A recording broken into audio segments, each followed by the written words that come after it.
네, 여러분 안녕하세요. 이 시간에는 저희가 신경양 특강이라는 이름으로 저희가 한 두세 시간 정도 여러분들하고 많은 걸 좀 생각을 해보도록 하겠습니다. 이제 이 신경양 특강이라는 거가 왜 개설이 되냐면 여러분들도 이제 시험을 이제 보신 분들은 이미 보셨던 분들은 다 이걸 아세요. 근데 이제 처음 시작하는 초심자분들은 뭐 행정학 늘 뭐 그런 문제 나오겠지. 뭐 좀 방대하고 어렵다고 하고 하니까 초심자분들은 전혀 그걸 이제 모를 수가 있는데 이미 시험을 한번 봤거나 뭐 붙었거나 떨어졌거나 경험을 해본 분들은 요즘 행정학 시험이 달라지고 있구나. 참 달라지네. 이 종전의 방식으로 해가지고는 좀 안 되겠구나. 이런 걸 많이 느끼실 거예요. 그래서 오늘 신경향 특강 제목은 행정학 출제 경향이 최근에 달라지고 있다. 이런 내용인데요. 어떻게 달라지고 있나? 뭐 한마디로 딱 얘기를 할 수는 없지만 종합을 해 보면 이제 A급, B급 위주의 문제의 출제 비중이 많이 좀 줄고 C, D급의 출제 비중이 상당히 좀 높아지는 그런 이제 추세예요. 우리가 신경향이라고 말은 하지만 신경향은 아무래도 이제 난이도가 피부로 느끼는 체감 난이도가 이제 높게 느껴지는 거죠. 늘상 했던 뭐 봤던 그런 정형화된 기출문제 이런 게 아니고 새로운 게 이제 보였다는 얘기인데 아무래도 피부로 느끼기에는 체감 난이도가 이제 높아진 거죠. 그 높게 느껴지는 이유가 A급, B급은 저희가 입문 때부터 요거 위주로 많이 하잖아요. 그다음에 기출문제도 요거 위주로 하고 또 나중에 동형 문풀도 그렇고 아무래도 A급, B급은 여러분들이 뭐 여러 번 봤던 거니까 익숙해져 있는데 C급, D급은 이걸 이론 강의를 듣지도 않고 시험을 보는 분도 계시고요. 심화 강의도 아예 안 듣고 아니면 기출문제 때 약간 살짝 들었거나 아무래도 조금 비중을 덜 두다 보니까 이런 부분에서 문제가 나오게 되면은 어렵게 느껴지는 거예요. 자, 그래서 그걸 이제 신경향이다 뭐 이렇게 느낄 수가 있어요. 신경향이라는 개념이.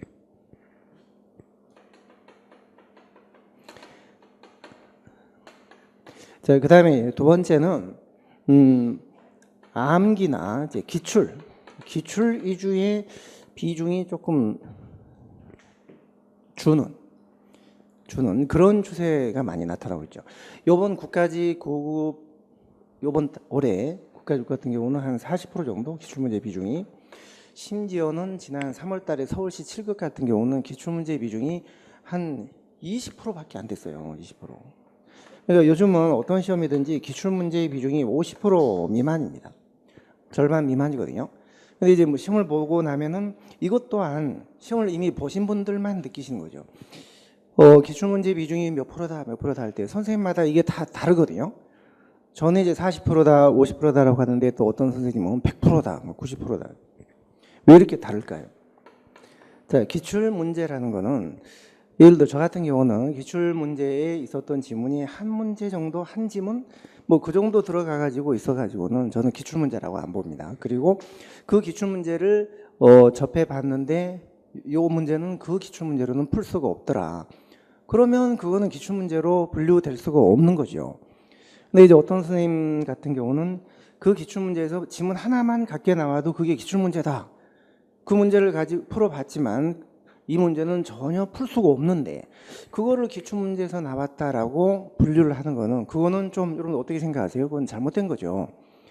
그러니까 기출문제에서 100% 나왔다, 뭐 다 나왔다 이렇게 자꾸 얘기를 하시는 선생님은 제 생각인데 기출 위주로 강의를 쭉 진행을 하셨거나 아니면 좀 암기 위주로 단편적인 암기 위주로 강의를 진행해 오셨기 때문에 그런 그 강의를 이제 정당화시키기 위해서 혹시 그런 그 통계치를 그렇게 잡은 거 아닌가 이제 그런 생각이 좀 들어요. 저 개인적으로 생각할 때는. 근데 그 기출 문제를 풀었는데도 지금 나오는 이 문제가 물론 기출 지문이 한 문제 거기 있었지만 풀 수 없는 문제라면 그거는 새로운 문제인 것이죠. 아니면 최소한 기출의 변형이라고 하든지. 이걸 기출 문제로 다 분류를 해서 100% 기출 문제 나왔다. 그 말은 결국 기출 문제만 하면 된다는 얘기인데 그거는 아닌 것 같아요. 그래서 합격생들이나 시험을 본 학생들한테 정말 그걸 기출문제라고 생각합니까? 생각하느냐를 물어보면 전혀 아니라는 거예요. 그거 기출문제 아니죠. 아니죠. 아니라고 합니다. 그래서 지금 이제 시작하시는 초심자분들은 뭐 그런 내막을 잘 모르실 텐데 시험을 이미 한번 보셨던 분들은 기출문제 비중이 많이 줄고 있구나, 새로운 문제들이 많이 나오고 있다. 자, 이것도 또한 신경향이라고 이제 우리가 느끼는 거예요. 자, 그다음에 세 번째는 최근에 개정된 법령, 이런 데서 문제가 이제 많이 나오진 않지만 좀 나오죠. 이제 올해 시험 같은 경우도 문재인 정부의 정부 조직 개편 이거 나왔잖아요. 물관리 기능을 뭐 일원한달지, 중소벤처기업부를 신설한달지, 그러니까 이런 것들 최근에 개편된 것들. 그다음에 김영란법 같은 경우에 뭐 금품 수수 인정 범위, 예를 들어 뭐 선물은 5만 원, 그다음에 식사는 3만 원, 그다음에 경조사비는 전에 10만 원이었는데 이제 5만 원으로 이렇게 준 거, 이런 것들. 행정학은 아무래도 시사적인 거기 때문에 최근에 개정된 그런 법령 문제가 이제 나올 수밖에 없고, 자, 이런 거 나오면 이제 신경향이다 이렇게 우리가 느끼는 거예요. 자, 그다음에 종합형 문제가 요즘 굉장히 많이 출제가 되고 있잖아요. 자, 옛날에는 어떤 문제라는 게 뭐 공공선택 이론 하면 딱 그거 하나, 그다음에 신제도주의 하면 이제 그거 가지고 문제를 내고, 근데 요즘은 그 이론의 변천 순서라든지 그다음에 이론을 전부 엮어서 종합해서 하나의 문제로 만드는, 예, 우리가 행정 이론 편도 그렇지만 정책도 그렇고 조직론도 그렇고 인사제도도 보면 인사제도 이론 그걸 다 종합형, 특히 예산제도, 지방자치론까지 심지어는, 예, 종합형 문제. 그러니까 단편적으로 어느 한 부분만 달랑달랑 이렇게 암기하거나 해서는 전혀 그런 문제가 이제 어렵거나 이제 풀 수 없는 그런, 전체적인 흐름이나 그 얼개나 퍼즐이 다 맞춰진 상태에서 전체를 체계적으로 공부하지 않은 사람은 그런 문제가 아무래도 좀 어렵게 느껴지는 거예요. 이제 그런 것도 신경향이 아닌가, 이제 이런 느낌이 이제 드는 것이고. 자, 그다음에 또 법령 조문 문제들이 나오는 경우도 많아요. 법령 조문 문제. 그러니까 법률에 규정된 구체적인 조문들 아주 깊이 있게 전에는 나오지 않았지만 이제 이런 문제들. 굉장히 그거는 난이도가 높게 느껴지고 지엽적인 문제로 느껴지는 거죠. 그다음에 또 강론 문제도 있어요. 강론. 그러니까 우리가 이제 행정학을 총론이 있고 강론이 있는데, 강론은 그 뭐 정책학, 조직론, 인사, 예산, 자치 이렇게 해서 깊이 있게 아주 파고 들어가는 그런 문제인데요. 그러니까 우리 행정학이라는 것은 보통 이런 총론이나 개론 수준으로, 9급의 우리 행정학 과목이 정식으로 행정학 개론이잖아요. 그런데 그거를 인사, 예산, 조직 이렇게 강론에 깊이 들어가서 구체적인 어떤 논문까지 인용을 해가면서 문제를 내는 게 난이도를 높이기 위해, 변별력을 높이기 위해서 그런 문제를 이제 몇 문제는 꼭 내는데, 그런 문제가 굉장히 또 어렵게 느껴지는 거죠. 강론 문제. 자, 그다음에 아까 시드급. 그러니까 요런 정도, 요런 식의 문제들이 좀 나오기 때문에 특히 작년 하반기 문제들, 금년 상반기, 작년 상반기, 올해 문제들 보면 이런 문제들이 결국 이런 문제가 절반 이상을 차지하는 거예요. 절반 이상을. 자, 그렇기 때문에 이제 어떻게 공부를, 요즘 행정학 공부하고 합격하거나 시험 본 학생들 얘기 들어보면 행정학 요즘 많이 달라지고 있다. 이제는 한마디로 단편적인 암기나 기출 문제 위주로 해가지고는 절대 60점 또는 70점을 못 넘는다 이런 얘기 많이 합니다. 제가 한두 분한테 그런 얘기를 들은 게 아니라 여러 학생들한테 많이 그런 얘기를 듣고 있는데, 그래서 단편적인 암기 위주로 이렇게 공부를 수업을 진행하는 그런 선생님한테 강의를 들었다가 60점대를 넘지 못하고 4년간을 고생하다가 작년부터 안 되겠다 싶어서 저희 선행정학으로 공부한 학생이 5년 만에 60점을 넘지 못했대요. 4년간. 근데 이제 올해 드디어 90점, 95점 행정학을 그런 식으로 맞아서 이제 올해 합격을 한 학생이 저한테도 그런 얘기를 해주고, 여기 지금 보면 저희 사이트에도 그런 그 학생 인터뷰 같은 게 이제 올라가 있어요. 근데 비단 그 학생한테만 제가 들은 얘기 아니라 합격한 여러 학생들 얘기를 들어보면 대부분 행정학을 암기 위주로 이렇게 했다가 70점, 60점 넘지 못하고 이제 선행장으로 다시 옮겨오거나 그렇게 해서 이제 고생 끝에 이제 합격을 하는 그런 그 안타까운 경우를 제가 많이 보거든요. 초심자분들은 이런 거를 모릅니다. 한번 시험을 보고 합격을 했거나 떨어지고 이런 분들은 아는데, 그럼 이미 1년, 2년 이제 호송세월을 하게 되는 거죠. 제가 늘 드리는 말씀이지만 젊음은 영원하지 않잖아요. 젊음을 낭비해서는 안 되고, 이게 또 한 번 1년, 2년 이게 잘못 꼬이게 되면 그걸 바로 잡는데 시간이 또 걸리고 너무 힘들어요. 그러니까 처음부터 고생하지 않고 쉽게 합격할 수 있는 그런 올바른, 그 한마디로 이제는 이해 위주로 흐름과 이해 위주로 체계를 잡아주는 그런 강의를 들으면 이런 문제들이, 이런 부분들이 상당 부분 해결이 돼요. 그러니까 우리가 신경향 문제라 그래가지고 딱 정해진 게 아닙니다. 그런 문제를 다 예상해가지고 추적을 해서 다 발굴해서 그거를 뭐 공부해서 그러면 행정의 범위가 안 그래도 넓은데 너무너무 넓어지는 거죠. 그렇게 하면 안 되는 거예요. 그래서 신경향 문제라 그래가지고 그걸 다 예상을 하고 추적을 해서 그걸 공부하는 그런 개념이 아니라 범위는 그렇게 넓히지 않더라도 이해 위주, 흐름 위주, 전체적인 흐름이죠. 퍼즐이 탁 맞춰지는 듯한 그런 식으로 공부를 하시면은 상당 부분 이런 문제가 해결이 돼요.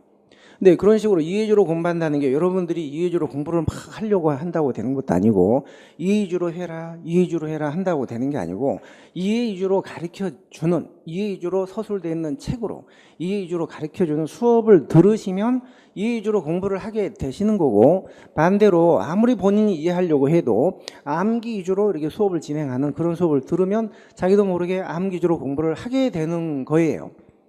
그러니까 그 선택이 굉장히 중요한 거죠. 일단 최근에 어떤 신경향 문제가 나왔는지 문제를 한번 몇 개 보고 나서 말씀도 드리도록 하겠습니다. 자, 우선 첫 번째, 금년도 국가직 구급시험에 이런 문제가 나왔죠. 사이버네틱스, 의사결정 모형, 옳지 않은 것. 자, 예를 들면 신경향 문제가 뭐 이런 거다. 이게 제가 몇 문제만 좀 소개를 드리는 거지, 이거를 우리가 달달달 해가지고 앞으로 이런 문제가 또 나오면 대처하자 이런 개념이 아닙니다. 이런 게 올해는 나왔지만 내년에는 또 다른 신경향 문제가 또 나오고 신경향이라는 건 항상 그런 문제가 있어요. 근데 그런 걸 근본적으로 해결하려면 이해와 흐름 위주로 공부를 하셔야 된다는 거죠. 자, 일단 어떤 문제가 좀 그런 문제인지 설명을 좀 드려보면, 사이버네틱스, 옳지 않은 것. 자, 사이버네틱스 모형은 합리 모형과는 반대되는 모형이거든요. 반합리 모형. 그러니까 불확실한 상태 속에서 모든 정보 모든 걸 광범위하게 탐색을 해서 최선의 대안을 선택할 수 있는 그런 상황이 아니에요. 자, 이 사이버네틱스 모형은 기본적으로 불확실한 상태 속에서 정보가 계속 수시로 변할 때, 정보를 계속 수집을 해서 제어하고 한류해서 그때그때 상황에 적응을 해나가는 적응적 의사결정인데, 그 적응을 해나가는 과정이 프로그램화가 돼 있어요. 프로그램화가. 그래서 광범위한 대안을 이런 것처럼 광범위한 대안을 탐색한다든지 뭐 이렇게는 안 되는 거죠. 한정된 대안, 한정된 정보, 그다음에 불확실한 상태 속에서 그때그때 임기응변식으로 적응하는 의사결정을 한다, 이런 뜻이거든요. 이 흔히 저희가 사이버네틱스 모형을 공부할 때 수업 때, 제가 심화 수업 때 설명드리는 이해가 실내 자동 온도 조절 장치예요. 실내 자동 온도 조절 장치. 이거 제가 수업 때 제가 실제 사례로 설명드렸던 내용이에요. 자, 실내 자동 온도 조절 장치에서 이 사이버네틱 모형은 어떤 불확실한 상태 속에서 중요 변수를 항상 바람직한 상태, 일정한 수준으로 유지하기 위해서 이 의사결정 과정을 자동화시켜 놓는, 프로그램화된 어떤 메커니즘을 만들어 놓는 그런 제도거든요.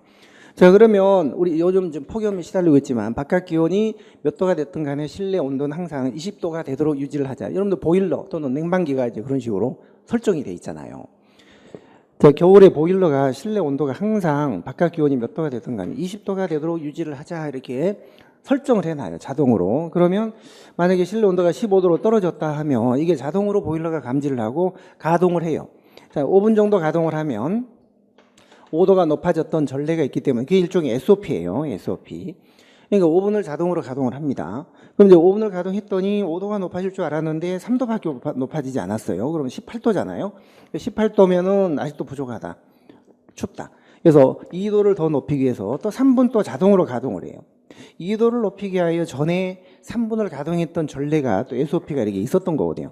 그랬더니 1.9도가 높아졌어요. 1.9도가. 자, 그러면 이제 총 19.9도가 된 거예요. 그럼 이 정도면, 20도는 아니지만 그래도 이 정도면 견딜만 하다, 됐다, 이제 더 이상 가동하지 말자 하고 보일러가 딱 이제 정지가 됩니다. 그러니까 이런 걸 만약에 몇 번 경험하잖아요. 처음에 보일러가 새 것이었을 때는 5분 가동해도 5도가 올라갔는데 이제는 8분을 가동해야 4.9도가 올라가네. 이런 걸 몇 번 경험하다 보면 SOP가 바뀌는 거죠. SOP가 쉽게 자주 바뀌진 않지만 이제 뭐 바뀝니다. 전혀 안 바뀌진 않죠. 그러면 새로운 SOP가 이제 만들어진. 나중에는 5도를 높이려면 이제 5분이 아니라 8분을 가동하게 된 그런 또 매뉴얼이 형성이 되게 되겠죠.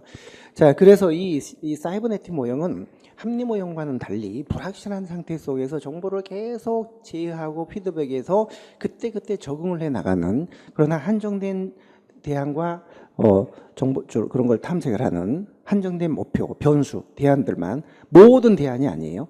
그때그때 적응을 해 나가는 적응적 의사결정 모형, 이게 바로 사이버네틱스 모형이에요. 자, 그러니까 이 문제 같은 경우에 그 개념만 정확히 설명을 한번 들었으면 어떤 걸 외우지 않아도 이 문제가 자동으로 풀리게 되는 거죠. 자, 1번 맞고 주요 변수가 실내 자동 온도가 일정한 상태 20도로 유지되도록 적응하는 의사결정이다. 광범위한 이거 아니에요. 맞죠? 맞죠?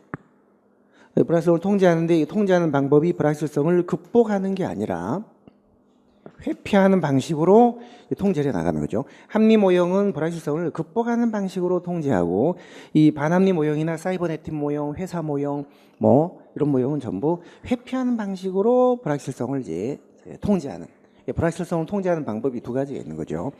그러니까 이게 기본적으로 기본 개념만 확실하게 설명을 듣고 이해하고 있었다면 이런 문제가 그렇게 신경향 문제지만 어려운 문제로 느껴지지 않을 거예요. 이런 데서 다 점수 차이가 나는 거거든요. 자, 다음 두 번째 문제 하나 더 보겠습니다. 제가 오늘 몇 문제를 이제 선별해, 최근에 그런 문제 중에서 이런 신경향 문제를 선별해 왔는데요. 자, 살라몬, 이거는 제가 수업 때 살라몬의 정책 수단이 중요하다라고 하면서 최근에 많이 강조를 드리는 거고, 심화 수업 때나 문제풀이 때도 많이 이제 언저리 이런 것까지도 나올 수 있다라고 계속 얘기를 해 오던 부분이었어요. 살라몬의 정책 수단, 직접적 수단. 직접적 수단이라는 얘기는 직접성이 높은 수단을 얘기하는 거죠. 자, 직접성이 높은 수단이 있고 중간인 수단이 있고 낮은 수단이 있죠. 근데 직접성이 중간 정도 되면은 이걸 직접적인 수단이라고 하지 않지요. 보통 높아야죠, 직접성이. 근데 우리가 살라몬의 정책 수단이요, 강제성이 높은 수단, 그다음에 직접성이 높은 수단, 이 두 가지 좀 다른데요. 네, 이거를 뭐 높다, 중간이다, 낮다 이걸 구분해서 표로 지금 설명된 게, 소개된 게 있죠. 우리 기본서에도 설명이 돼 있고 있는데, 이거를 전부 다 외울 수는 없어요. 그걸 다 외울 수 없고 그렇게 가지고 공부할 수 없고, 제가 심화 수업 때나 입문 때도 그런 말씀드리지만 강제성이 높은 게 서너 개가 있다. 그리고 직접성이 높은 거는 거기에다가 추가로 3개를 더 합쳐야 된다. 요거만 알면 된다. 나머지는 다 직접성이나 강제성이 낮은 거니까. 자, 우선 강제성이 높은 수단에 뭐가 있냐면 정부 소비. 정부가 예산을 직접 집행해서 소비하는 방법. 자, 그다음에 법을 정부가 만들어서 집행하는 방법. 그다음에 정부가 규제하는 방법. 그다음에 이제 공기업을 설립을 해서 정부 소유 공기업을 만들어서 정부가 하는 방법. 이것도 직접적인 방법이에요. 예를 들어 4대강을 하는데 정부가, 국토부가 직접 하는 방법도 있지만 수자공사를 만들어서 맡기는 것도 직접 하는 방법이에요. 그것도 강제적인 방법이죠. 그런데 이 살라몬은 이 법, 요거는 특별히 얘기하지 않았어요. 그렇지만 우리 국내 학자들은 법도 직접 하는 거, 정부가 법을 만들어서 하는 거니까 직접 정부가 강제적으로 하는 거다. 이렇게 이것도 집어넣거든요. 근데 살라몬의 유형에는 요게 이제 없기는 해요. 근데 이 중에서 이건 강제성이 높은 것이고, 강제성이라는 것은 강압성이 높다는 얘기고요. 직접성은 정부가 직접 한다는 뜻인데, 직접성이 높은 수단 하면 여기에 3개가 더 추가돼요. 그걸 꼭 아셔야 되는데, 3개가 뭐가 추가되냐면 공적보험. 여러분, 공적보험이라는 게 산재보험, 건강보험 뭐 이런 겁니다. 산재보험, 건강보험, 그다음에 또 뭐 상해보험, 산재보험 이런 거, 건강보험. 그다음에 공적 정보라는 게 있어요. 공공정보. 정부가 직접 갖고 있는 정보를 제공하는 방법. 그다음에 정부가 직접 자금을 대주는 직접 대부 이런 게 있거든요.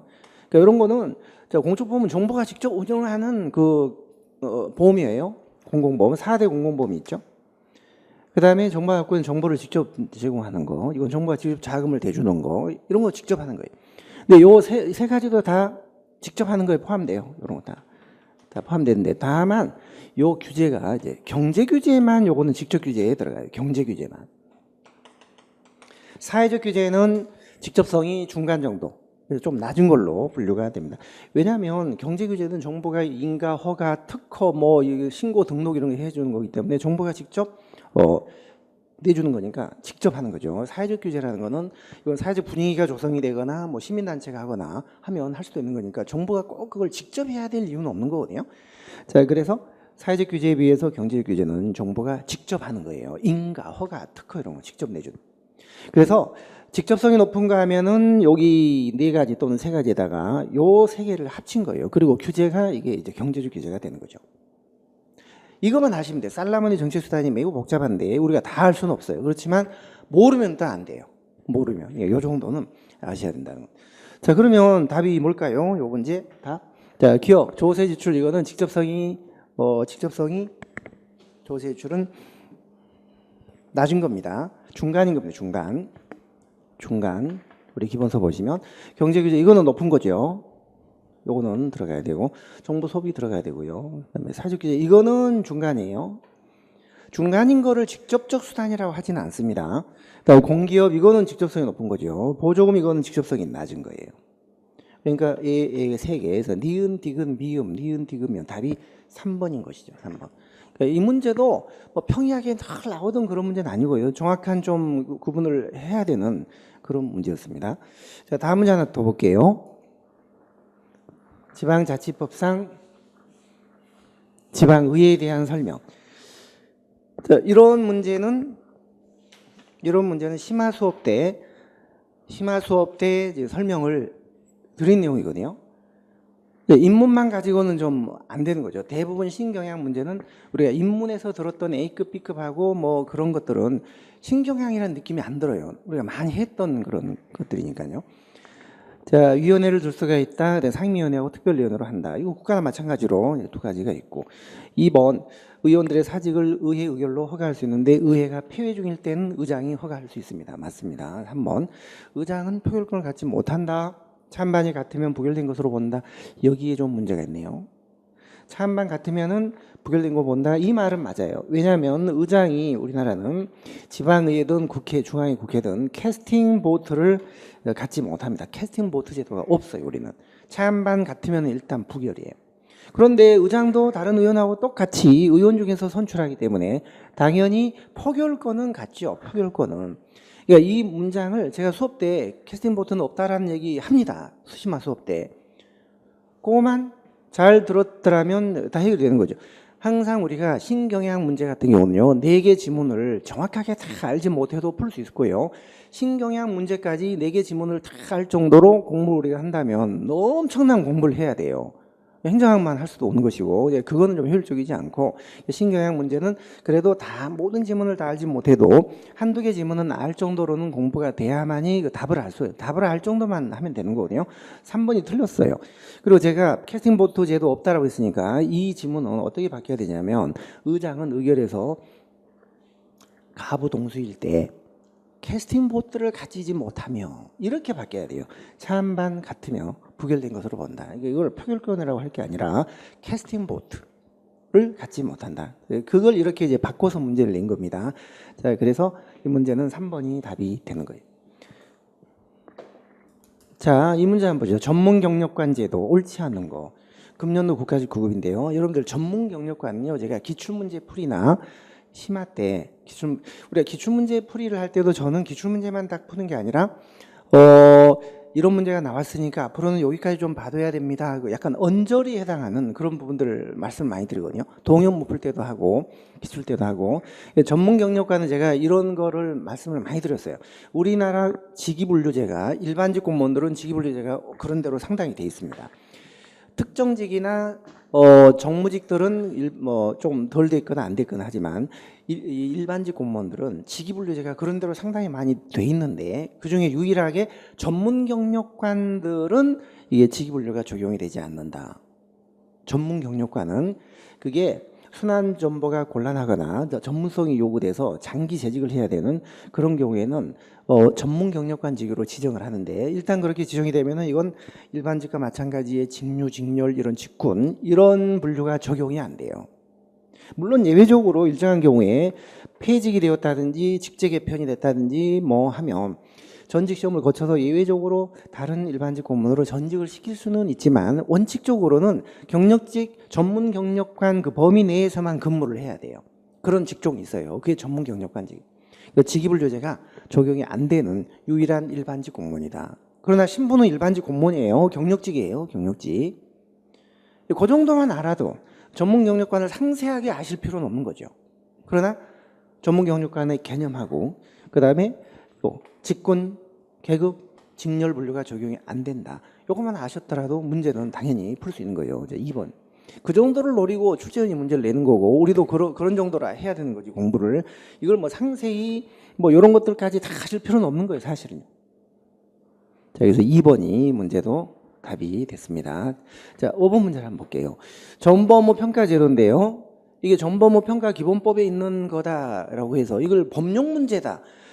이제 이 문제가 대처가 안 되는 그런 틀리거나 뭐 이렇게 하는 수험생들이나 선생님들 얘기를 들어보면은 이게 뭐 법령에서 깊이 있게 나왔기 때문에 이런 문제는 틀려도 된다, 못 맞춘다, 틀려도 된다, 못 맞춘다가 아니라 못 맞힌다, 못 맞힌다. 또 이선재 선생님이 알면 또 혼납니다.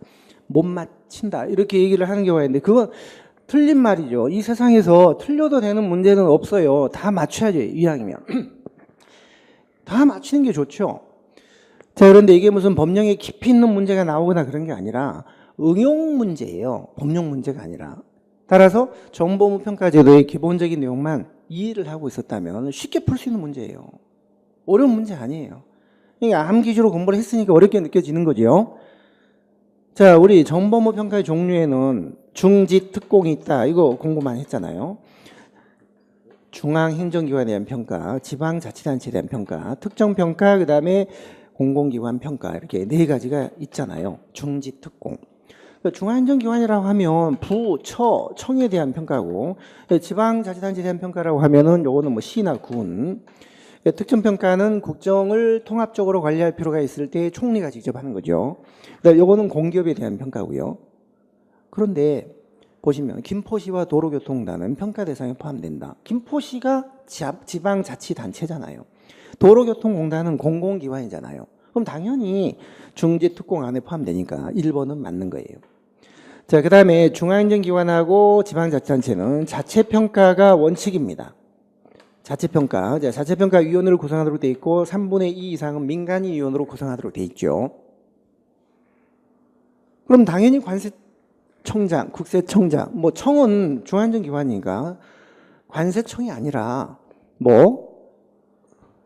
조달청장이라고 해도 되고 특허청장이라고 해도 되고 행안부 장관이라고 해도 되고 좌우간 부, 처, 청 이게 중앙행정기관이니까 이 장은 자체평가위원회를 구성 운영을 해야 돼요. 근데 우리가 중앙행정기관이라는 거는 알면서 이게 부, 처, 청이 중앙행정기관이라는 걸 모른다면 그거는 전혀 응용이 안 되는 거예요. 우리가 정보평가기본법에 관세청장은 자체평가위원회를 운영해야 된다, 뭐 특허청은 운영해야 된다, 그다음에 뭐 국토교통부도 운영해야 된다 이렇게 일일이 다 정해져 있지 않잖아요. 우리가 중앙행정기관이라는 거는 이런 게 중앙행정기관이라는 걸 알아야 되고 지방자치단체 하면 이런 게 지방자치단체인 걸 알아서 이걸 응용해서 푸는 거지 이게 무슨 법령 문제가 아닙니다. 당연히 맞는 거죠. 2번도요. 자, 그 다음에 4번 정보평가회. 정부업무평가위원회는 위원장을 2사람으로 해서 15인 이내 위원으로 구성하도록 되어 있는데 이 중에 당연직 위원이 3사람이 있어요. 당연히 위원으로 들어가는 그게 누구냐면 기재부 장관하고 국무조정실장하고 그다음에 행안부 장관이에요. 그러니까 당연히 기재부 장관은 정보업무평가위원회 당연직 위원이에요. 여기까지는 우리가 다 얘기를 합니다. 수업 때 얘기를 하고. 그런데 행안부 장관은 자치단체 합동평가위원회 당연직 위원장이다. 근데 행안부 장관은 정부업무평가 총리실에 설치된 정보업무평가위원회 당연직 위원이지 합동평가위원회는 행안부 장관 밑에 두긴 두는데 장관이 위원장이 되는 게 아니라 민간위원 중에서 행안부 장관이 지정을 해요. 행안부 장관 밑에 설치가 돼 있는데 행안부 장관이 민간위원 중에서 지정을 하지 그 장관이 위원장이 되는 게 아니에요. 그래서 이게 틀린 거예요. 3번이 답이에요. 자, 이런 문제. 자, 그 다음에 6번. 정부 조직. 자, 이것도 무슨 뭐 법령 문제처럼 보이지만 아니에요. 우리가 공부를 정부 조직에 대한 성격이라든지 정부 조직에 대한 기본적인 공부를 제대로 했다면 뭐 큰 문제가 없는 문제예요. 자, 우리가 정부 조직법은 이렇게 되잖아요. 부, 처, 청. 이런 것들이 주로 정부 조직법에 규정이 돼 있죠. 중앙행정기관이라고 하면 다른 법률에 특별한 규정이 있는 경우를 제외하고는 이 법에 의한 부처청으로 한다. 요거는 정부조직법이 아닌 다른 개별법에서 정부조직법 제2조에 의한 중앙행정기관으로 한다. 이게 이제 네 가지가 있잖아요. 금방공원, 금융위원회, 방통위, 공정거래위원회, 원자력안전위원회 요거만 이 정부조직법이 아닌 다른 개별법에서 정부조직법상 중앙행정기관으로 한다. 이렇게 규정이 돼 있어요. 이게 4개 위원회가 있고 그 다음에 이제 부처청은 모두 정부조직법상 중앙행정기관이고 감사원은 이거는 헌법에 규정이 돼 있고 그리고 구체적인 내용은 감사원 법에 규정이 돼 있지 정부조직법에는 규정이 안 돼 있어요. 정부조직법에는 주로 요게 규정이 돼 있어요. 부처청. 틀렸죠. 금융감독원 이것도 당연히 정부조직법이 그런 게 아니겠죠. 무자본 특수법인이에요. 그리고 중앙행정기관도 아닙니다. 중앙행정기관은 이거예요. 부처청위원회예요. 위원회. 다만 위원회는 정부조직법에 규정된 건 아니라는 거죠. 그다음에 소청심사위원회는 자 우리가 소청심사위원회는 인사혁신처 밑에 설치가 돼 있어요. 인사혁신처 밑에. 그러니까 인사혁신처하고 행안부는 기능이 다르잖아요. 정부 조직 만들어주고 정원 관리하고 이런 거는 행안부 장관 소관이지만 인사, 보수, 연금 이런 거는 인사처 소관입니다. 기본적으로 소청이라는 거는 징계 같은 불이익을 받았을 때 억울합니다라고 하면 재심을 해주는 그런 기관이기 때문에 소청심사위원회는 인사혁신처, 중앙인사기관 소속기관이에요.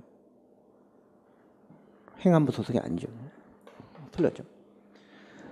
자, 그 다음에 특허청은 행재정당 자율성이 부여되고 성과에 대해서 책임을 지도록 하는 책임운영기관에 해당한다.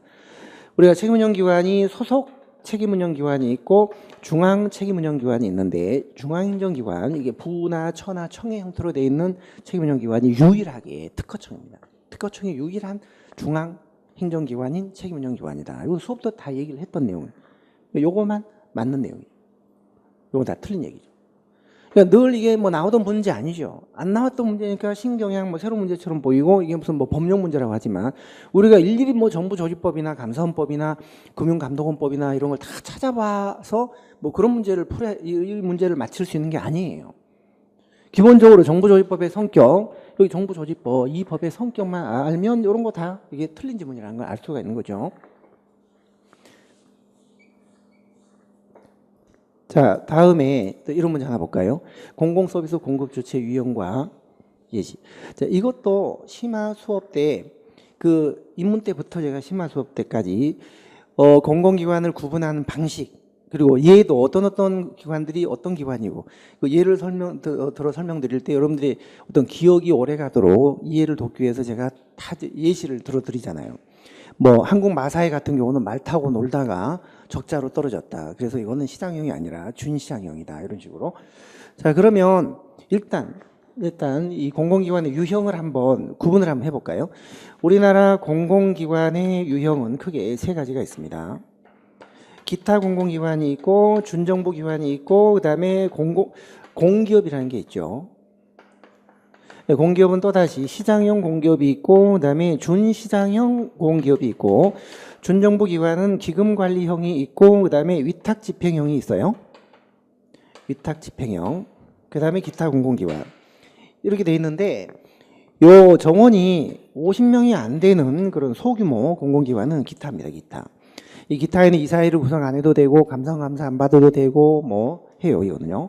근데 이제 이런 기관들은 규모가 좀 큰 50명이 넘어가는 큰 공공기관인데 준정부하고 공기업의 기준은요. 자체 수입의 비중이 50% 이상이냐 아니냐 이게 기준이에요.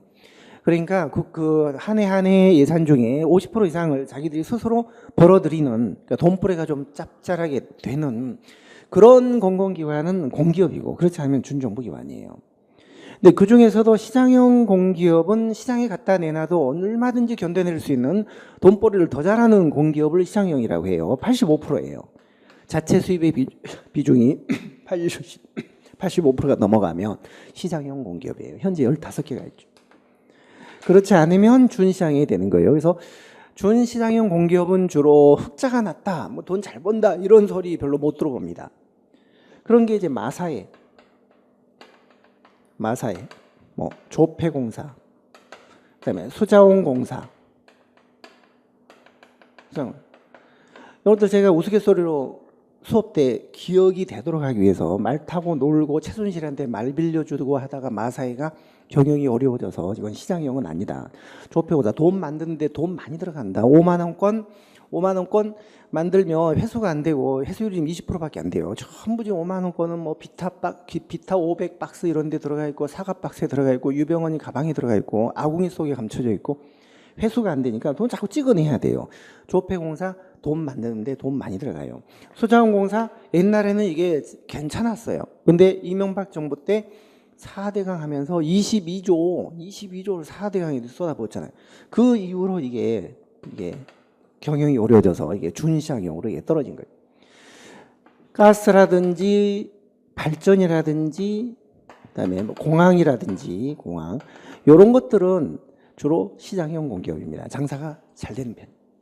자, 그다음에 준정부기관은 요거는 이제 50% 미만 자체 수입의 비중이요. 근데 기금관리형은 정부가 관리해야 되는 자산이나 돈이나 뭐 이런 연금 이런 걸 대신 맡아 관리해 주는 기관들이에요. 연금관리공단, 자산공사 뭐 이런 것들이죠. 돈 주로 맡아서 관리.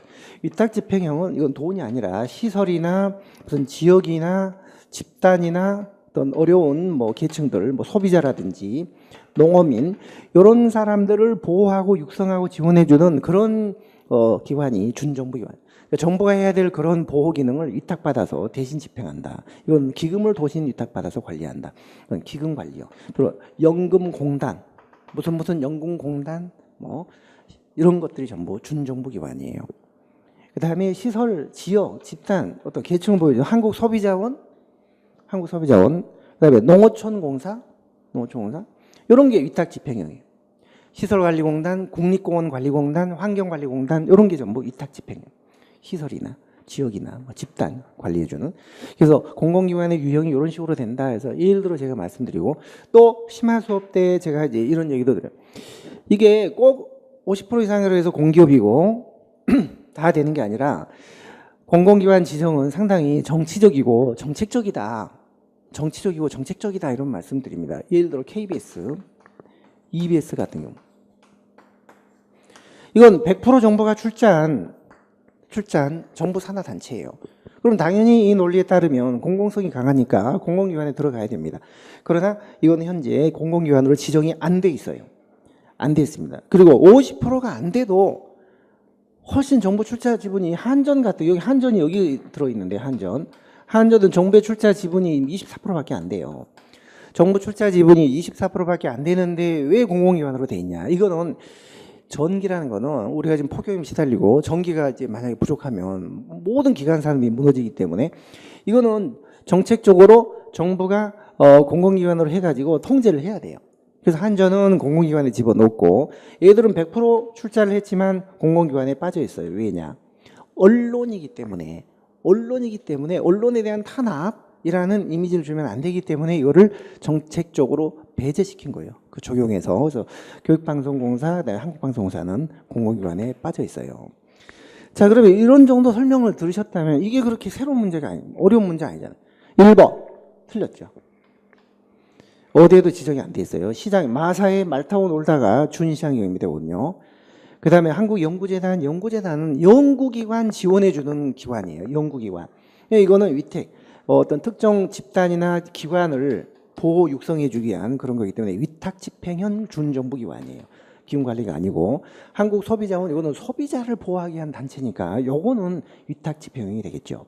특정 시설이나 지역이나 기관이나 집단 계층을 보호하기 위한 육성 보호하기 위한 그런 거는 위탁집행형 준정부기관이거든요. 그러니까 답이 이게 4번이 되는 거예요. 자, 이런 문제들. 자, 우리 조금 쉬었다가 문제를 조금 더 살펴보도록 하겠습니다.